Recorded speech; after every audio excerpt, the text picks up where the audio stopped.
Olá a todos e sejam mais uma vez bem-vindos ao meu canal, o canal Descentrado. Hoje vamos fazer aqui uma coisa um pouco diferente, diria eu. Vamos fazer um react a uma reportagem que passou na televisão, que foi uma reportagem da SIC intitulada De Javali à Solta. Eu vou estar aqui a comentar de forma um pouco já tardia, porque algum do meu equipamento falhou quando eu tentei fazer este vídeo a primeira vez. E agora estou aqui na base do improviso, então a tentar fazer um vídeo com melhor qualidade, um react, pronto, digno aqui de vocês e desta comunidade. Como tal, se gostam que eu faça conteúdo como este, se acham conteúdo como este importante, não se esqueçam, por favor, de subscrever o canal, verificar se estão subscritos, deixar um like, que é muito importante para o algoritmo saber que vocês gostam mesmo que se comente estas temáticas à séria, e deixar aí um comentário, então aí em baixo.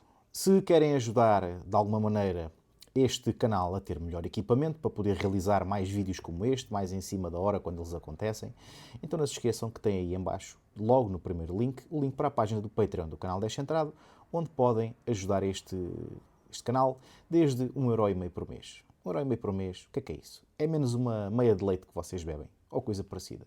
Vocês é que sabem. E sem mais delongas, vamos então passar aqui ao dito comentário.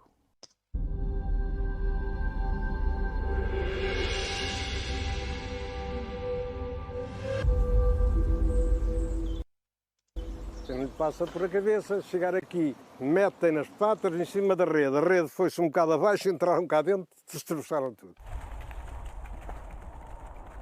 É um claro exemplo da inoperância e da displicência destes governos portugueses, porque isto afeta milhares de pequenos e médios agricultores. Durante a noite tiveram menos 3, menos 4 graus. Pediram um caçador que esteja num determinado sítio 3 ou 4 horas com essa temperatura, no meio do monte, sozinho, é complicado. Mais ou menos a 90 km por hora, se fosse a 120 ou 130, os danos poderiam ter sido maiores. Portanto, desde logo temos aqui 3 ou 4 certos que lançam a confusão e o caos porque são extremamente repentinos e não dão o tempo necessário para esmiuçar todas as questões individualmente.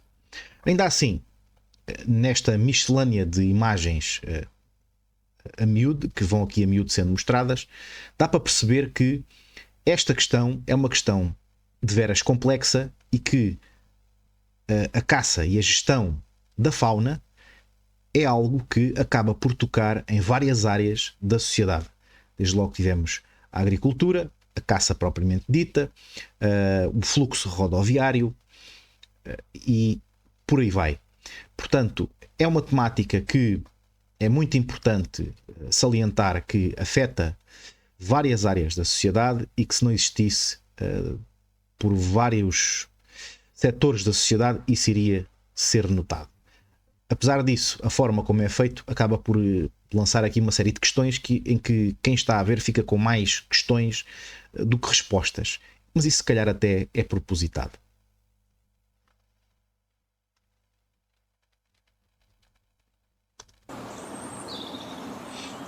Estes javalis, se contactarem com os porcos domésticos, e temos, por exemplo, o ízaro em Trás-os-Montes, ou temos o porco alentejano no Alentejo, pode transmitir esta doença ao efetivo doméstico. É algo que se verifica em todos os países europeus e há que tomar aqui medidas excepcionais perante um aumento também excepcional desta população. É um aumento excepcional localizado. Há de facto estudos a fazer e há trabalho que tem que ser feito porque não é igual em todo lado. Vos posso dizer que nem todas as zonas estão em superávit de javalis. Nomeadamente, por exemplo, a zona onde eu moro já esteve. Neste momento não está. Porque há outras condicionantes para além da própria existência dos javalis per si. A sua capacidade de movimentação, a abundância de alimento, tudo e mais alguma coisa que possam imaginar. Até os fitofármacos que são colocados na água, nas culturas, coisas tão longínquas e tão pouco diretas como medicamentos que se põem nas culturas podem influenciar a forma como os javalis se reproduzem. E isso é importante estudar e ter em consciência que este problema existe, mas não é igual em todo lado. E há inclusivamente zonas do território onde não existe. E digo zonas do campo, zonas onde poderia existir ou já existiu este problema. E em que neste momento não existe. E que, mais uma vez, a caça tem um fator determinante para garantir que isto é controlado e que conseguimos coexistir com a fauna de forma organizada e saudável, por assim dizer.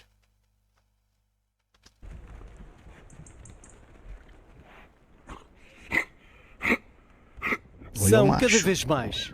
Estão mais próximos das populações sem medo aos humanos. Mais próximos da rede viária.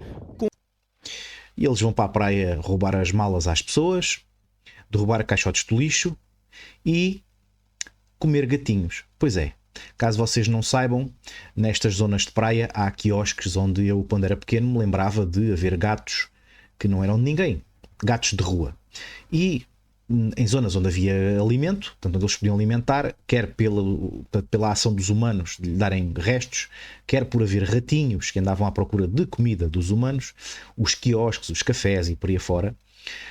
Hoje em dia, em muitos destes sítios, já não há gatinhos. Porque os javalis comem os gatinhos e cãezinhos também se apanharem. Os javalis têm um faro especial para detectar quando as fêmeas estão no parto e depois vão lá, comem os pequeninos e comem a mamã e vai tudo para a barriga do javali. Com os riscos associados. Numa reprodução que ninguém consegue controlar e difícil de quantificar. O último e único estudo feito em Portugal aponta para uma sobrepopulação de javali.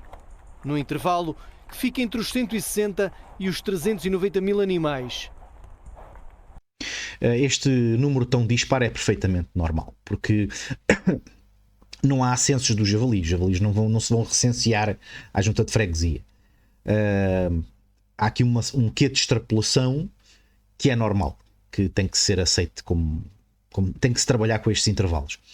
A questão da reprodução não se conseguir controlar nem perceber de facto é verdade, não se percebe bem ainda o que é que influencia a reprodução do javali, porque o javali sempre existiu, mas só agora neste momento é que está descontrolado. Um dos fatores que leva o javali em algumas áreas a estar mais descontrolado que outras é que o seu código genético já não é de 36 cromossomas, que é o original, por assim dizer, à falta de melhor termo. Hoje em dia o javali tem em muitas zonas a presença no seu sangue, no seu código genético, de um código genético de 40 cromossomas e não de 36. 40 porquê? Porque já tem lá uma pequena mistura de sangue de porco doméstico. E isso faz toda a diferença. Esse é um dos fatores. Ainda assim, há bastantes flutuações na reprodução do javali e não só no tempo como no espaço. Há bastantes flutuações da reprodução do javali em diferentes locais ou em diferentes anos. Portanto, isso são questões que ainda há muito trabalho para fazer, muita investigação para fazer e que parece que ninguém a quer fazer. As autoridades científicas, por assim dizer, parece que não estão muito preocupados com isto, em estudar esta questão do ponto a longo prazo, ou pelo menos a médio prazo, e com uma proposta de estudo bastante vocacionada do ponto de vista empírico, não é? Ter pessoas em vários pontos do país a estudar o javali durante muito tempo, marcar javalis com detectores e por aí vai, para ter um estudo mais aprofundado. E se isto que eu estou a falar já existe, devia ser mais e devia de ser ainda em maiores dimensões, porque eu sei que algumas coisas se fazem, eu acho é que não são suficientes. E também da parte dos caçadores também não interessa muito que se saiba o porquê desta reprodução, porque se houver uma forma como é que eu ia dizer, uma forma benigna de controlar esta capacidade de reprodução, isso pode tirar algum superávit que dá ânimo à caça de espera e à caça de montaria, à caça maior, por assim dizer. o caçador também não quer isso. O caçador quer que se vá controlando a espécie, que é para podendo ir praticar aquilo que tanto gosta e poder ir às suas montarias, às suas esperas, para que haja abundância de animais. Não abundância em excesso, não animais doentes, mas que haja abundância. Por isso, este problema dá a impressão que, tanto de um lado ou do outro, porque eu estou a tentar ser isento, como vocês estão a ver, não há muita vontade que se descubra, por assim dizer. Agora, aquilo que certos grupos animalistas dizem que querem, como querem fazer às raposas, fazer também aos javalis, tipo apanhar porcas javalis fêmea em armadilhas para os castrar com o dinheiro dos nossos impostos, não obrigado. Eu tenho lá um castrador castrador supositório 308 e outro castrador supositório 3006, e esses fazem um ótimo serviço e ainda me enchem a arca de carne. Portanto, ficaremos por este estilo de castração, que é muito mais eficaz. Do ponto de vista biológico, é extraordinária. Portanto, uma fêmea pode ter 4, 5 crias por ano, em média. Para além disso, não são 4, 5, são muitas mais, em alguns casos. 7, 8. 4, 5 é quando há pouco alimento. E não é por ano. Se estiverem numa daquelas alturas de mal acabam de parir, estão a amamentar e já estão com o cio novamente e novamente prenhas, não têm 4 ou 5 por ano. Se calhar têm o potencial para ter uma dúzia. Portanto, não bate certo. Uma espécie com uma grande plasticidade, uma espécie que se adapta muito bem a qualquer tipo de habitat. Claro que tem as suas preferências, mas é uma espécie que de alguma forma se aproxima muito daquilo que é a atividade humana. Então os animais têm necessidade de comida e cada vez se aproximam mais dos terrenos. E as pessoas cada vez mais, porque o pessoal novo já não cultiva muito e são aquelas pessoas um pouco mais idosas, já não se deslocam para muito longe para cultivar uma batata, um milho, não sei quantos. E então, cada vez mais perto de casa. Só em Castro Daire arderam mais de 15 mil hectares no incêndio de setembro. Ou seja, essa área, os javalis que estavam nessa área passaram para outras áreas, acumularam-se noutras áreas. Ou seja, intensificaram a população nesses locais e causando mais prejuízos. Os incêndios, mas também a falta de predadores naturais. O lobo ibérico é a única espécie capaz de fazer frente ao javali, mas vagueia pelos montes ainda a tentar escapar à extinção. Os agricultores, sobretudo aqueles que vivem no território de minifúndio, contabilizam todos os dias os prejuízos. Lobos ibéricos. Eu sou a favor de que, de alguma forma, o lobo ibérico seja preservado. Inclusivamente há formas, nomeadamente a do fomento da caça, da caça de troféu, que podem ajudar o lobo a se desenvolver e a haver cada vez mais e mais lobos, porque o lobo já foi caçado, se calhar até há um século atrás, e depois deixou de ser caçado, deixou de haver lobos. E aí é que está o mal, é que não havia uma forma de ver o lobo e o urso como preservação da biodiversidade. Levou-se à extinção, e é aí que está mal, é aí que não estamos a tratar de assuntos de caça, mas estamos a falar de coisas com mais de um século. Tudo evolui, o ser humano evolui e o caçador também.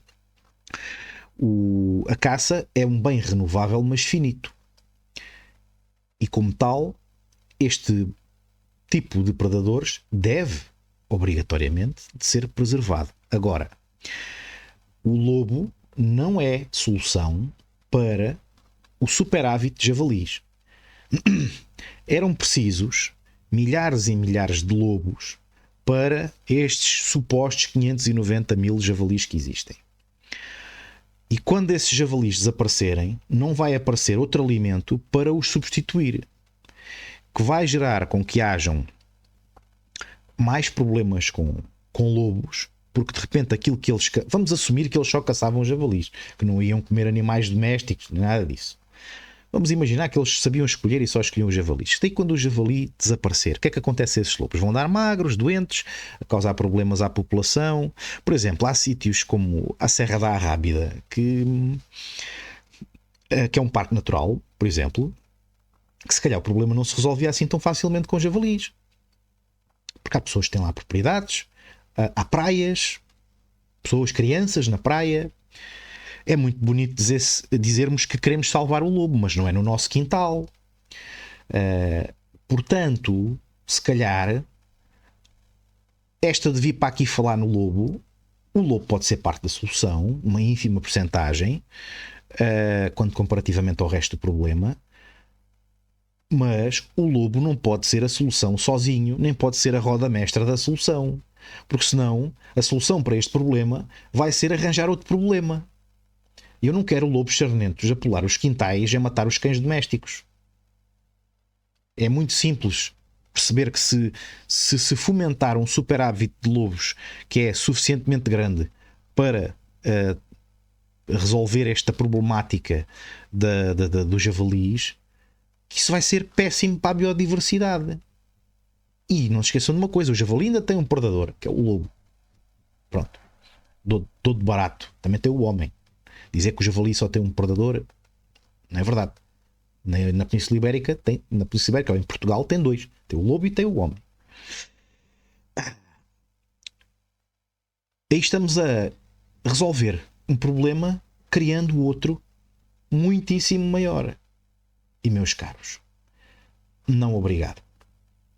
Eu quero continuar a ir ao campo com a minha filha, à vontade, saber que os lobos estão de certa forma confinados a certas áreas, e o mesmo não digo dos linces. O lince é um animal diferente, um animal que pode coexistir com cães domésticos, que ajuda no controlo de raposas, de saca-rabos, outro tipo de predadores que competem com ele. É um animal completamente diferente, que tomara que se espalhe de uma forma saudável e continuem crescendo com a ajuda dos caçadores.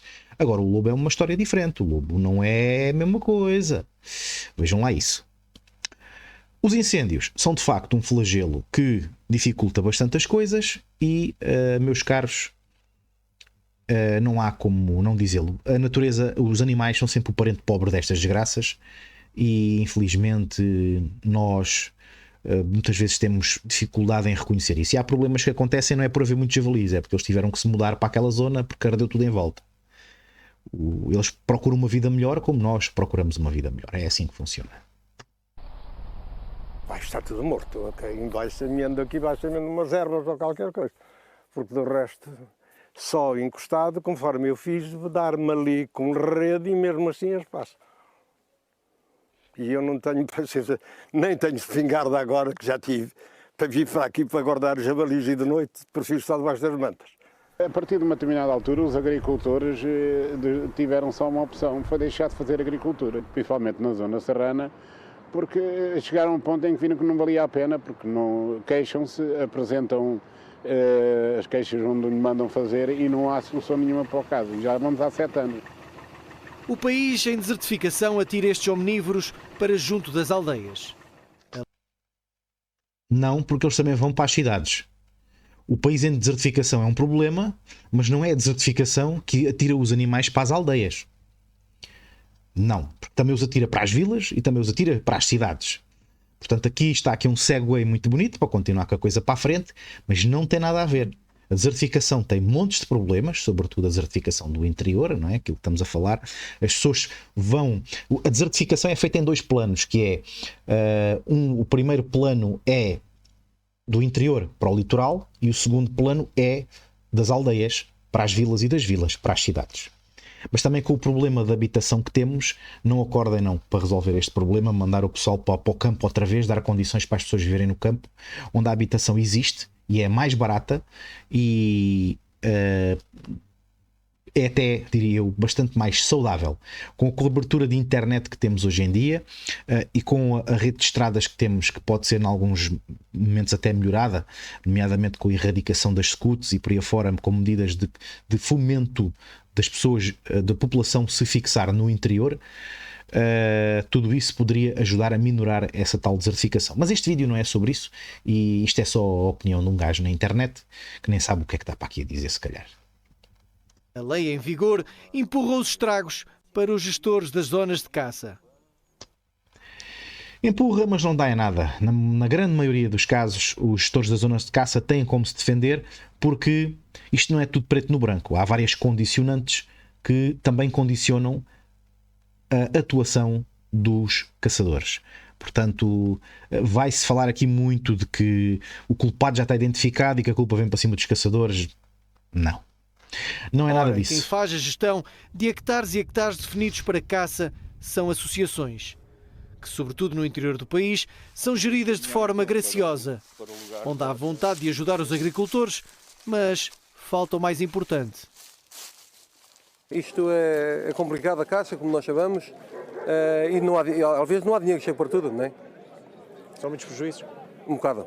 No milho, principalmente o milho, deixamos semear o milho porque não conseguimos escolher, não há colheitas. Isso é da Constituição, então os agricultores têm prejuízos com uma situação para a qual não têm culpa nenhuma e têm que arcar sozinhos com os prejuízos.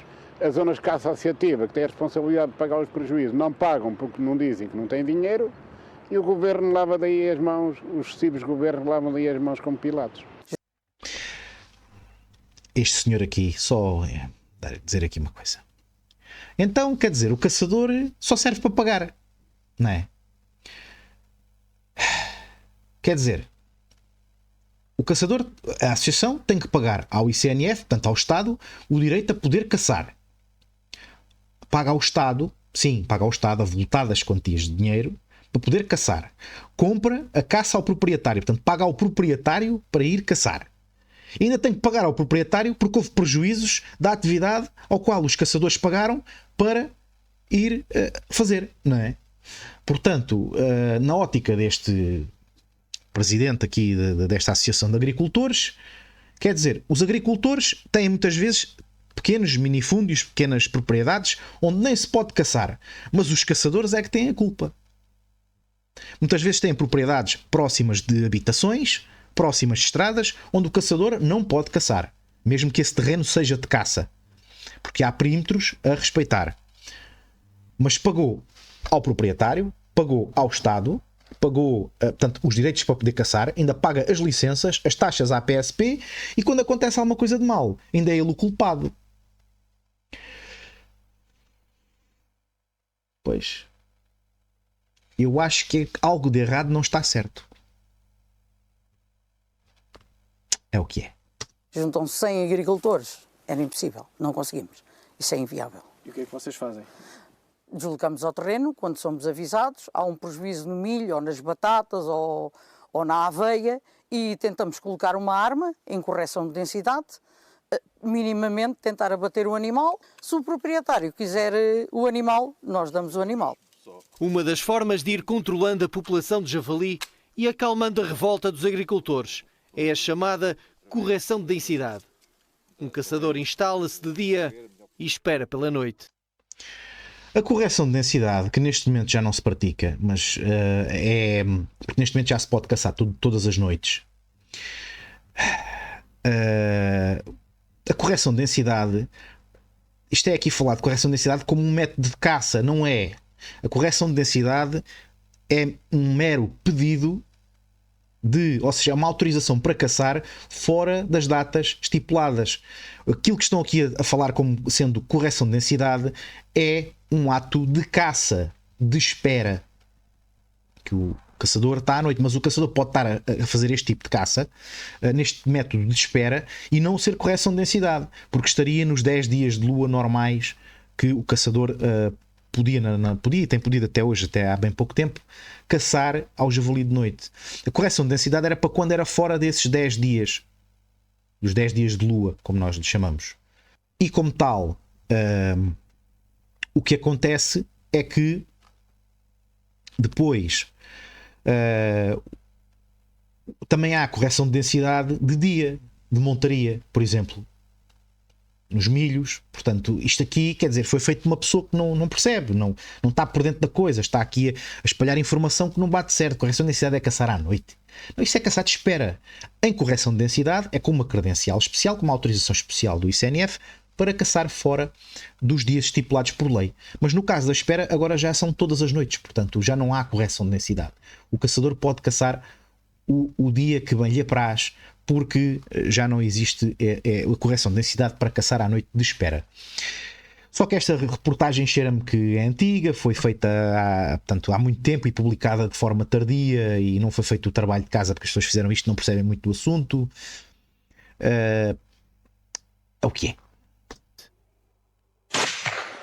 Pimba, Os dados oficiais do Instituto da Conservação da Natureza e das Florestas apontam para uma média abaixo dos 30 mil animais abatidos nas épocas de caça desde 2020. O material que temos, né? Um cevadouro. Não tenho cá comida nenhuma, eu vou-lhe dar de comer. É o cereal, frutos secos. Normalmente a gente arranja desde figos ou qualquer... Pronto, temos de lhe dar algum atrativo. Os chamados cevadouros são estrategicamente montados longe das áreas habitadas. São estrategicamente montados longe das áreas habitadas porque é proibido caçar perto das áreas habitadas. E deveria ser possível, nomeadamente com arco, com besta, com meios apropriados para caçar perto das populações, devia ser possível. Mas não é a estratégia do caçador. A estratégia do caçador é não cometer uma ilegalidade, não ir preso, não ficar sem a arma porque está a tentar fazer o bem.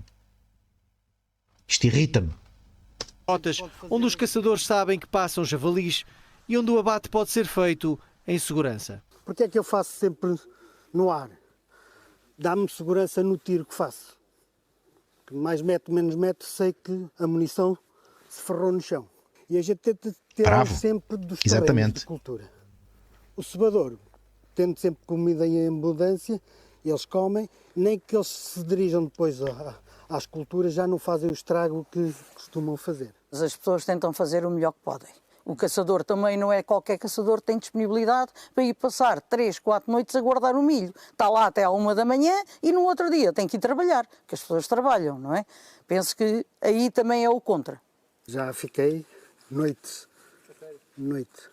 Fiquei entre 8 a 10 horas aqui sentado.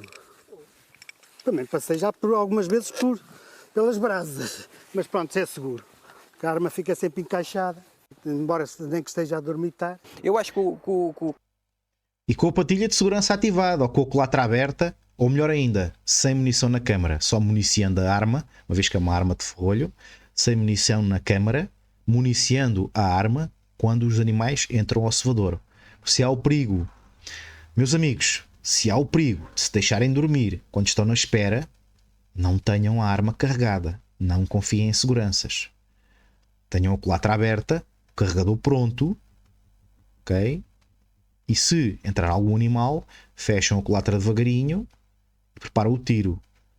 Já morreu gente nas esperas. Temos que respeitar o que é uma carabina e temos que ser redundantes na segurança. Não tenho nada contra um caçador estar de arma em riste, à espera do javali, com a arma pronta, fora da segurança, mas é acordado a ver o que está a fazer. Ok? Mas se há o perigo de se deixar dormir, meus amigos, pensem que com a arma carregada e pronta para disparar, o perigo de se deixarem dormir é de se deixarem dormir pela última vez e já não acordar. Portanto, vejam lá isso. O caçador e os clubes estão a fazer um serviço público que não é reconhecido, mas essas pessoas estão a fazer um serviço público, porque estão a fazer o controle da população. E estamos a falar não só em termos de prejuízo na agricultura, como estive a falar há bocado, mas em relação à rede viária. Já estão a aumentar muito os acidentes de viação e mesmo as pessoas que tenham danos próprios nas viaturas estão com muita dificuldade em cobrir esses prejuízos com os acidentes causados por javali. Os dados dizem que Viseu, Évora e Beja são os distritos onde mais acidentes se registram. Exemplos não faltam. Vinha na IC12, estava no Voiro, quando me deparei com um javali de grande porte, que bateu frontalmente o meu veículo. Um javali de grande porte. Pronto, o senhor está a tentar dizer da melhor forma que sabe,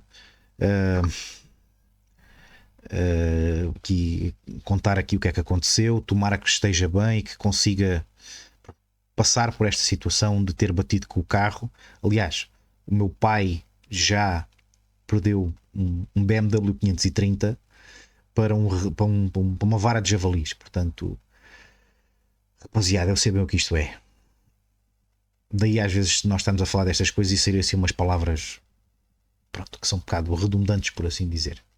Nos danos avultados de 7 a 8 mil euros de conserto, o valor comercial do veículo é 6 mil.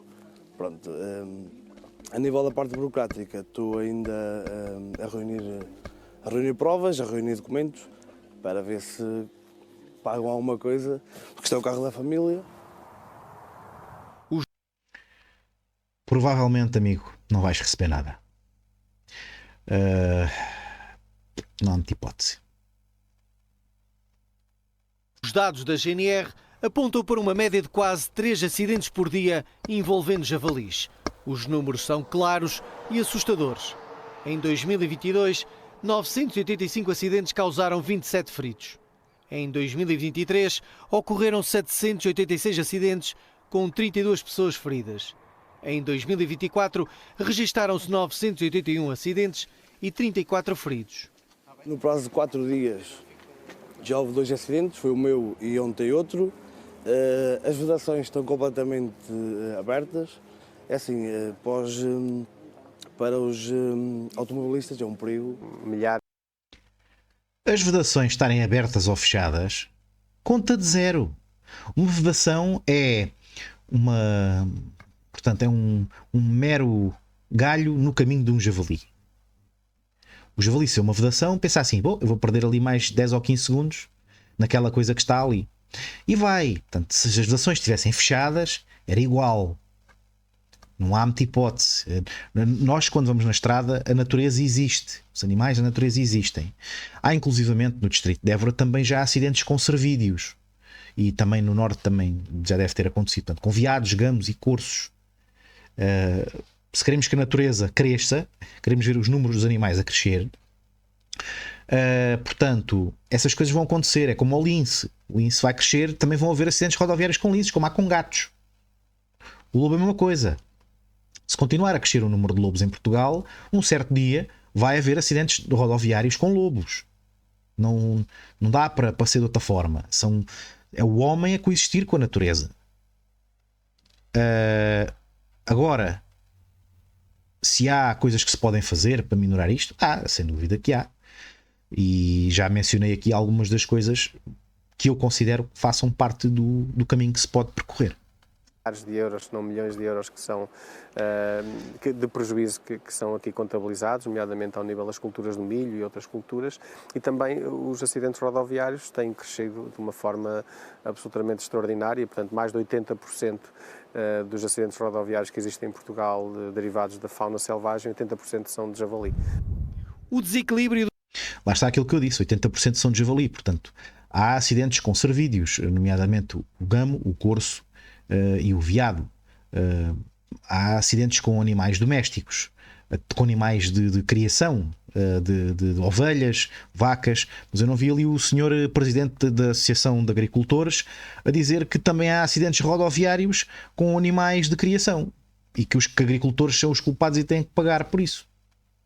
Isto é assim, isto dá para muito lado, companheiros, dá para muito lado. Companheiros e companheiras, que eu tenho esperança que algum dia haja mulheres a ver os meus vídeos. Do ecossistema tem apenas um culpado: o homem. No controle da espécie de javali, o lobo ibérico, tantas vezes odiado, é agora a única salvação natural. A caça... A única salvação natural. O homem também é uma salvação natural, não é artificial, ok? Esqueçam essa história de que vai haver um lobo em cada canto à espera de saltar para cima de um javali, porque isto não é o livro da selva, isto não é o filme do Rei Leão, ok? Isto não funciona assim. Toda a gente gosta que haja muitos lobos, mas não é no seu quintal. Portanto, esqueçam isso. Há coisas a fazer, há de facto o lobo ibérico para preservar, para ajudar a recuperar. E o lobo ibérico não é o Eldorado da recuperação do controle do javali, por assim dizer. Pelo homem, segue em segundo plano. Só queria dizer uma coisa aqui que eu não posso esquecer, que na montaria anterior não se rezou o Pai Nosso. E hoje vamos rezar, o nosso diretor da montaria vai dizer: Pai Nosso. Nesta montaria em Castro Daire há 185 portas. Como quem diz, 185 caçadores prontos a dar tiro ao javali. A média de idades ronda os 60 anos. As regras haviam de ser mais simples para quem quiser tirar a carta de caçador, devia ser mais simples para as pessoas. Porque há pessoas que não tiram a carta porque também não é fácil.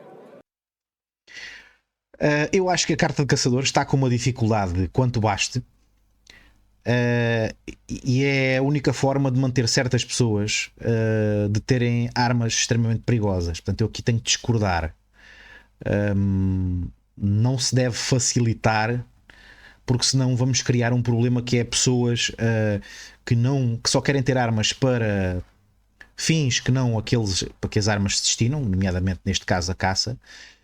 E quem anda neste ramo como eu, quem gosta de armas como as que eu tenho, sabe das pessoas que andam nesta área com fins que não são os mais positivos, que não são os do colecionismo, não são os do tiro desportivo, e por aí vai.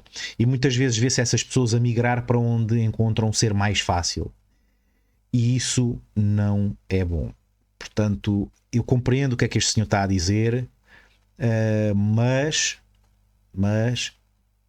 eu não concordo, por saber como é a realidade dos detentores de licença de uso e porte de arma classe C, tiro desportivo e colecionismo, por aí vai, e saber que há uma franja de pessoas à espera que seja fácil para ter armas que certamente não seriam para caçar. Em que aspecto?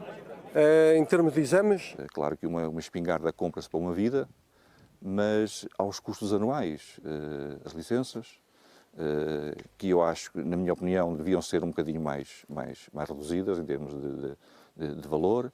É as renovações da documentação que nós temos que ter para andar com este material todo connosco. No nosso país... No Orçamento de Estado do ano passado, está orçado que a polícia vai arrecadar cerca de 5 milhões em taxas. Se eu conseguir encontrar esse diapositivo, eu vou colocar aqui no vídeo, por cima, para vocês verem. Cerca de 5 milhões em taxas. Portanto, é isso que nós valemos, nós caçadores e detentores de armas, valemos só à PSP em que eles vão arrecadar a receita direta em taxas. Depois está as licenças de caça, ao ICNF, todos os artigos que compramos, pagam IVA, pagam taxas de importação, pagam uma série de coisas, não é? que o Estado vai arrecadar. Depois ainda pagamos os direitos para caçar, pagamos as licenças de caça, pagamos a caça aos proprietários, portanto o direito de caçar nos terrenos aos proprietários. Portanto o caçador está sempre a pagar, é uma galinha dos ovos de ouro para um sem fim de áreas da sociedade. E depois nunca pode reclamar, é sempre o culpado de tudo. Tendo a caça como a principal forma de controlar esta população, nos deve também preocupar, e para isso, de facto, neste próprio estudo, alertamos para a possibilidade de podermos vir a ter aqui até algum profissionalismo ao nível dos caçadores que se dediquem muito exclusivamente à captura de javalis em situações muito pontuais. Eu aqui sou contra e a favor. Tenho argumentos contra e tenho argumentos a favor. Haver um estatuto profissional para caçadores especiais, digamos assim, ou especializados neste tipo de trabalho de correção de densidade, tem argumentos contra e tem argumentos a favor. E depois da pandemia, eu acredito que mesmo as entidades primárias do setor da caça sejam um pouco contra. Mas eu não quero estar aqui a alongar esta questão. Isto daria um vídeo por si só. Os números do ICNF mostram o que se passa com o setor. Em 15 anos, o país perdeu quase 82 mil caçadores. Em 2008, a faixa etária predominante era entre os 51 e os 60 anos. Já em 2023, subiu para a faixa etária entre os 61 e 70 anos. Ou seja, menos caçadores e mais velhos. Temos pagado todos os anos os hectares que temos na associação ao Estado, temos pagado as licenças e o Estado não nos oferece nada, nem a nível de reprodução de caça, podia reproduzir caça nas associações, caça menor. O Estado aí também, a nível do ICNF, acho que também podia fazer uma criação de coelho bravo para as associações comprarem. E era tudo regulamentado. Isso ajudaria também a que o setor se potenciasse, é isso? Sem dúvida, sem dúvida. Era bom para o Estado e era bom para o caçador e para as associações. Porque chegava lá, comprava, introduzia no terreno zonas onde não há, porque o coelho morreu a quase todo, está praticamente extinto, e era um incentivo. Porque se as pessoas não tiverem um incentivo para caçar, também não vão. Morreu quase todo com as febres, aquelas doenças hemorrágicas do coelho, febre hemorrágica. E não pela ação dos caçadores. O coelho tem uma capacidade de reprodução como a do javali. Portanto, não são estes quando havia meio milhão de caçadores nunca deram conta do coelho, portanto não era agora com 230 mil que iam dar conta do coelho. Portanto, se não houver doenças nos coelhos, os coelhos tornam-se uma praga maior que o javali em menos de um farol. Aquilo não haverá falta de coelhos no terreno se acabarem com estas doenças. Resta dizer que é aquilo que esta senhora disse, que beneficiava o Estado, os caçadores e os predadores, nomeadamente o lince. Se houvesse portanto, a facilidade de criar coelhos para introduzir, os linces que se estão a espalhar também iriam beneficiar. As condicionantes são muitas. A lei das armas, a exigência de papéis num país avesso à burocracia, não ajudaram a inverter a curva decrescente do número de caçadores. Em contrapartida, ajudaram a crescer o número de javalis. O atual governo já autorizou a caça em espera durante todas as noites como uma medida imediata, mas admite que outras alterações estão já a ser preparadas. Doble. Diminuir a distância da caça de zonas industriais, de edifícios e instalações agropecuárias e de pedreiras, por exemplo. Vamos passar de 500 para 250 metros. Isso é uma grande resposta não só aos caçadores, mas sobretudo à gestão e ao equilíbrio daquilo que é a caça. Eu estive na Áustria há 2 anos e os cevadores não, os palanques, ou seja, o sítio onde as pessoas caçam a javali, é à beira da estrada, só que é virado para dentro do bosque, ou seja, para o lado da estrada ninguém atira.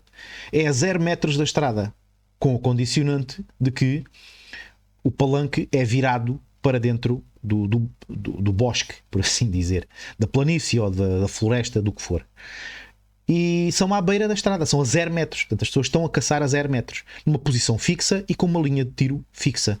E como o palanque está à vista de todos, é melhor para a fiscalização, é melhor para as pessoas que estão a passar de carro saberem, separarem ali o que é que podem ou não podem fazer, porque veem lá o local e sabem o que é. E não há este celeuma de contar em passinhos de bebé se a pessoa está a 500 metros ou 499. E não morrem pessoas assassinadas por caçadores na Áustria, os caçadores de espera à beira da estrada.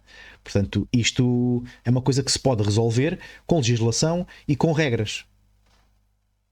Mas o javali não é apenas um problema para os agricultores, para os automobilistas ou até para os banhistas, quando na Serra da Arrábida decidiram ir a banhos. Esta espécie selvagem, como todas as outras, é também portadora de doenças. Em Portugal, mais ou menos cerca de 600 a 700 javalis são analisados por ano para trichinella, enquanto que, por exemplo, em Espanha, todos os javalis são analisados para trichinella. É obrigatório. Estamos a falar, por exemplo, por ano, Espanha encontra cerca de 500 javalis positivos. E em Portugal, nós estamos a falar de 600 animais, portanto, fazem parte apenas de 2% da população de javali que é abatida para consumo em Portugal. Esta senhora está aqui a falar de uma situação que, deixem-me que vos diga, é real. É real. E porquê é que não estamos todos doentes com a trichinella? Porque por vários motivos. Desde logo porque as vísceras do javali não são consumidas, esse é um dos motivos. São deitadas fora, enterradas normalmente, são enterradas.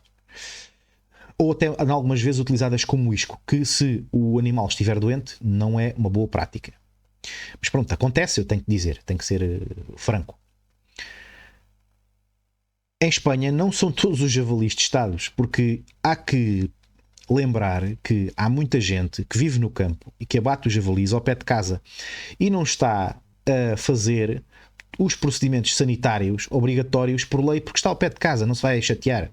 Está a caçar às vezes quase dentro de casa.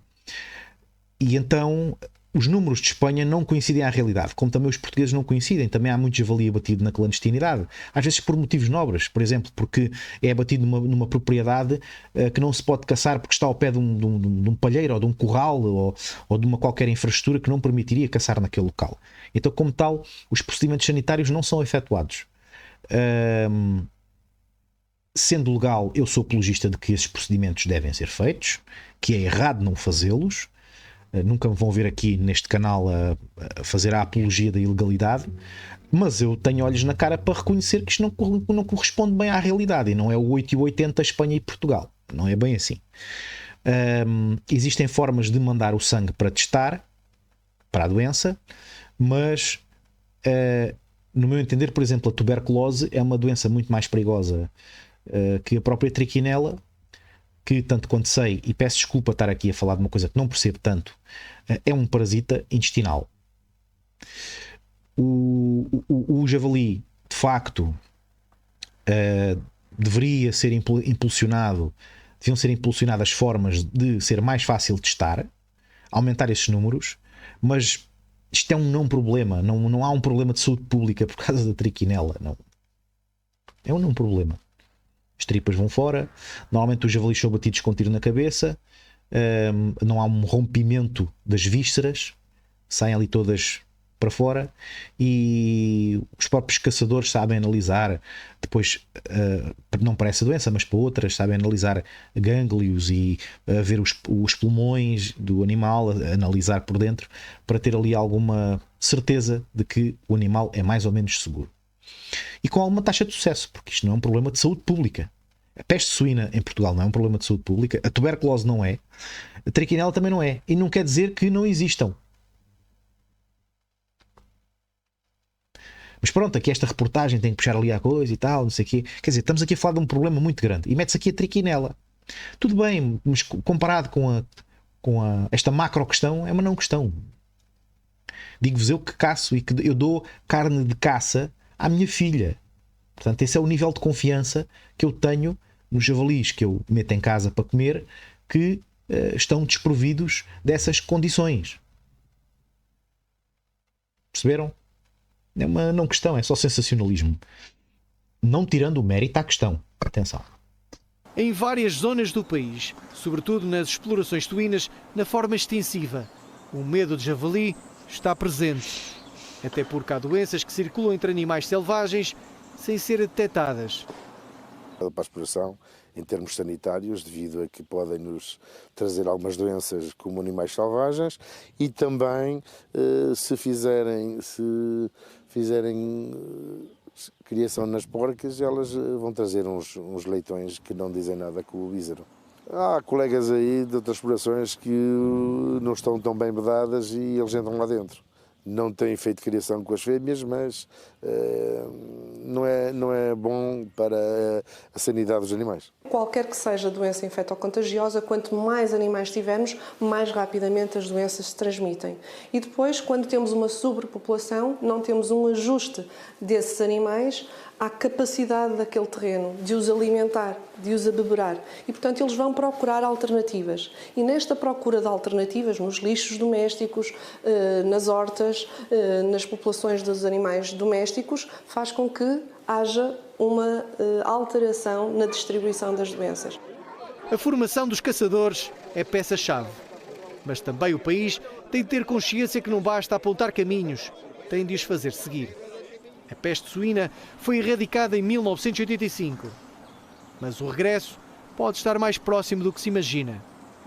temos a peste suína africana bem perto, portanto está em Itália, e portanto eu quero acreditar que estamos todos sensibilizados para esta matéria. O sucesso do plano de contingência está, de facto, na consciência da pessoa que vai detectar o primeiro caso suspeito e que colabora rapidamente com as autoridades competentes, porque depois tudo o resto são as autoridades que fazem. O plano de contingência é instalado pela autoridade, mas a pessoa que detecta, o primeiro caso a ser detectado o mais precocemente possível, é aquilo que vai fazer com que tenhamos sucesso. Na minha associação nós temos uma vantagem, que é o nosso veterinário municipal, o Dr. Luís Barros, disponível 24 horas, seja a que horas for, para nos dar uma ajuda quando não conseguimos ir àquelas zonas onde pensamos que pode haver qualquer doença, que seja vista visivelmente. Quando vimos o animal está bom, mas convém analisar as glândulas que nós aprendemos a analisar. Mas acho que devia de haver mais informação transmitida às associações, a nível de palestras, a nível de demonstrar como se faz na prática, para podermos analisar e darmos uma carne de confiança a toda a gente. A valorização da carne de caça, tal como se faz em Espanha ou em outros países da União Europeia, defende o setor podia ser uma solução. Por enquanto, em Portugal, levar a carne de javali à mesa é admitido por poucos chefes de cozinha, apesar da versatilidade da carne. Também aqui uma alteração à lei traria valor acrescentado ao setor. Valorizando a carne do javali de caça maior, porque hoje estamos a falar de javali. Há outros indicadores que nos são dados a conhecer, que em algumas zonas do país também outras espécies de caça maior começam a ter e a ter alguns prejuízos naquilo que é a atividade agrícola, por exemplo. Existe uma excelente experiência da PEC Nordeste, Nordeste Transmontano, relativamente a uma linha dedicada para valorizar a transformação da carne de caça maior. E, portanto, também estamos a estudar que outras regiões do país possa ser dado esse passo. Até ao final do ano, o Governo garante que terá no terreno mais medidas para controlar as pestes. Pumba, ao mesmo tempo, com o apoio da investigação académica, vai apurar com rigor quantos javalis há em Portugal. Sem esquecer que o serviço público feito pelos caçadores tem de ser valorizado. A promessa está feita. O tempo vai julgar se foi cumprida.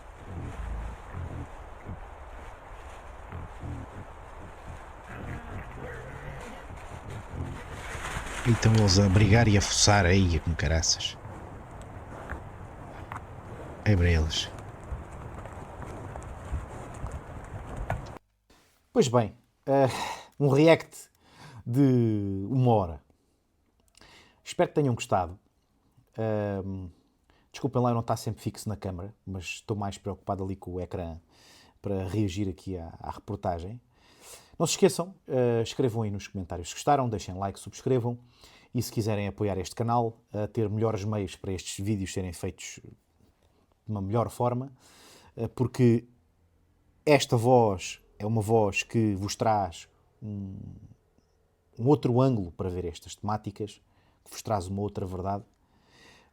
Se acharem que eu sou merecedor desse vosso apoio, então tem aí em baixo, na descrição, logo no primeiro link, o link para a página do Patreon do canal Deixa Entrada.